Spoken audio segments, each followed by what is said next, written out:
ఎందుకు అంటే ఆ ఏరియాలో ఉన్న ఓట్లను దృష్టిలో పెట్టుకుని చిన్నది 10 లక్షలు 15 లక్షలు అవుతుంది వాళ్ళే వేసేస్తారు ఎమ్మెల్యేలే.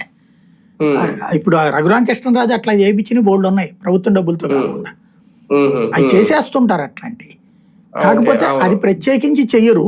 ఈ స్కూళ్ళకు కూడా నేను అంటోంది అదే, వాళ్ళంతటా వాళ్ళుగా కడతానంటే అభ్యంతరంలే, వాళ్ళకి ఇట్లా ట్రస్ట్ దీని ద్వారా ఒక కోఆర్డినేషన్ కుదురుతుంది.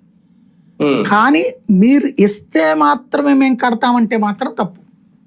అది నేను చెప్పేది.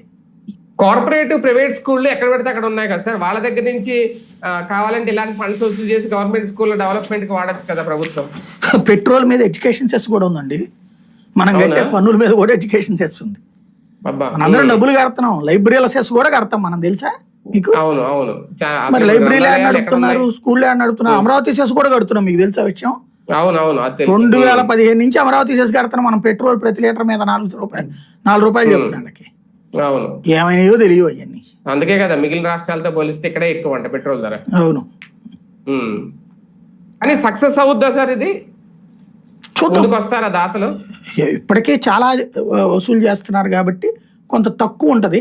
బట్ ఓ 14 లక్షలు 16 లక్షలు అన్నటువంటిది పెద్ద ప్రాబ్లం కాదనుకుంటున్నా ఎన్ఆర్ఐలకి. అంటే ఇది ఎప్పుడు సక్సెస్ అవుతుంది అంటే, ఒక రూమ్ కి డబ్బులు ఇచ్చినటువంటి వాళ్ళని చంద్రబాబు గారు